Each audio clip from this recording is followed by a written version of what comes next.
The Russo brothers are apparently in line to oversee the X-Men reboot and more after Avengers Secret Wars. This is from Josh Bonding, a comic book movie. There's no denying that Marvel Studios struggled to find its footing after Avengers Endgame, after losing several actors and filmmakers, not to mention suddenly being tasked with developing TV shows alongside movies. Kevin Feige has occasionally struggled to keep the multiversal saga on course. The removal of writers Jeff Loveness and Michael Waldron from the next Avengers movies and the return of the Russo brothers was seen as a righting of the ship by many, and now the filmmakers will helm Avengers Doomsday and Avengers Secret Wars. Beyond that, well, they're going nowhere if a new rumor is to be believed. According to insider Daniel Rickman, the Russos aren't walking away from the Marvel Cinematic Universe when the multiverse saga ends. Instead, they've already signed a deal to oversee additional projects for the next saga, including Marvel Studios' X-Men reboot. Whether they'll direct any of those remains to be seen, though we wouldn't exactly be shocked if Feige chooses them to take charge of the MCU's first X-Men movie, as that needs to be a hit if mutants are going to thrive alongside Earth's mightiest heroes.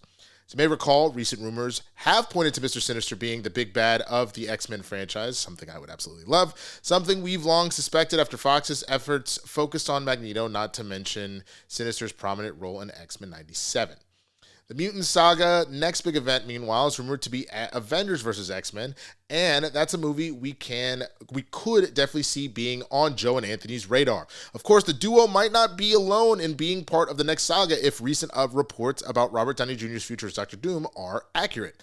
It's been widely theorized that the upcoming Doomsday and Secret Wars might pit Earth's 616 mightiest heroes against Earth 10005's X-Men, and while that still may happen, it seems Marvel Studios is looking to save the concept for Avengers v X-Men, which arguably makes more sense once that new MCU team of mutants is properly established.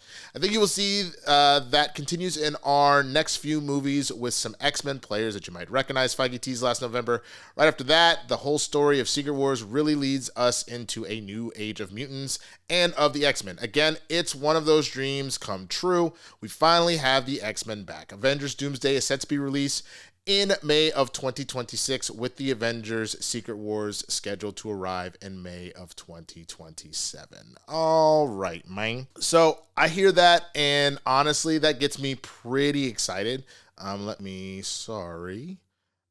meant to do this so that I could, there we go, so that I could put the chat right in my face. Perfect. But yeah, I am actually really excited about that for a number of reasons. I mean, the first one being that the Russos, in my opinion, have not gone wrong with any of the MCU stuff. I fucking love seeing that. I wonder what I'm like in 1.5 speed. That shit must be crazy.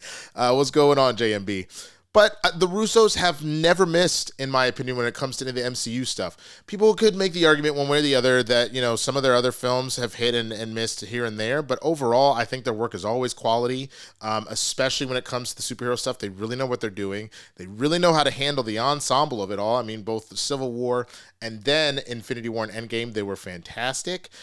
If they're really on board, if they got a chance to go wet their whistle and they're like, you know, we've come home and this is where we want to, like, stay and make our bread and really help bring in this new era, I'm here for it. And even if they want to shift more into like a producer role and kind of be like the immediate right hands to Feige as far as that goes after these two movies, I'm cool with that too. What I need more than anything, especially with the X-Men here, I need consistency.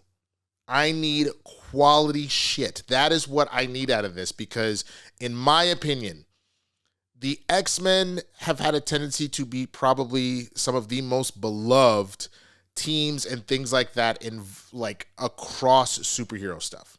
Like, it's not even close.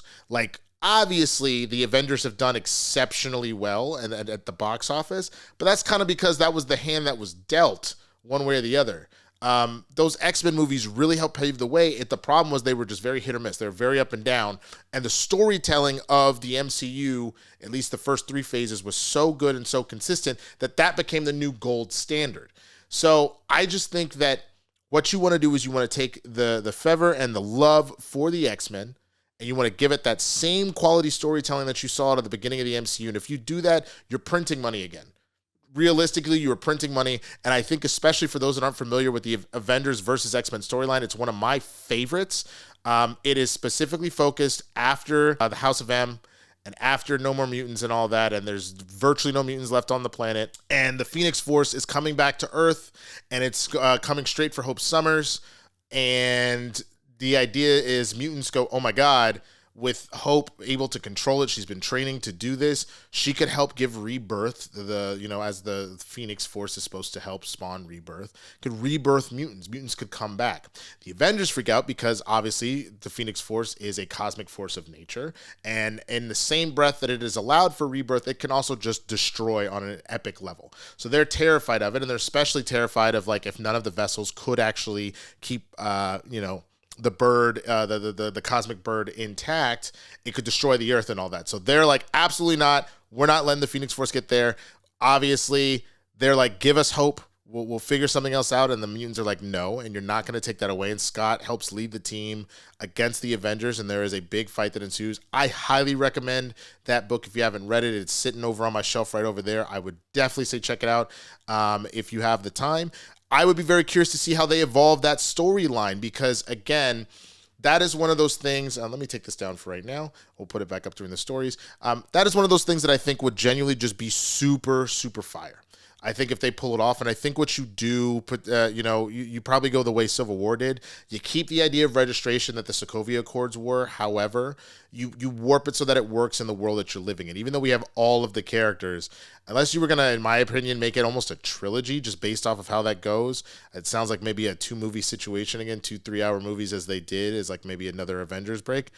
That might be the way that you handle that. But I'm curious what you think, man. Let me know down in the comments what you think about when you hear that story, if you're excited about the Russos taking over.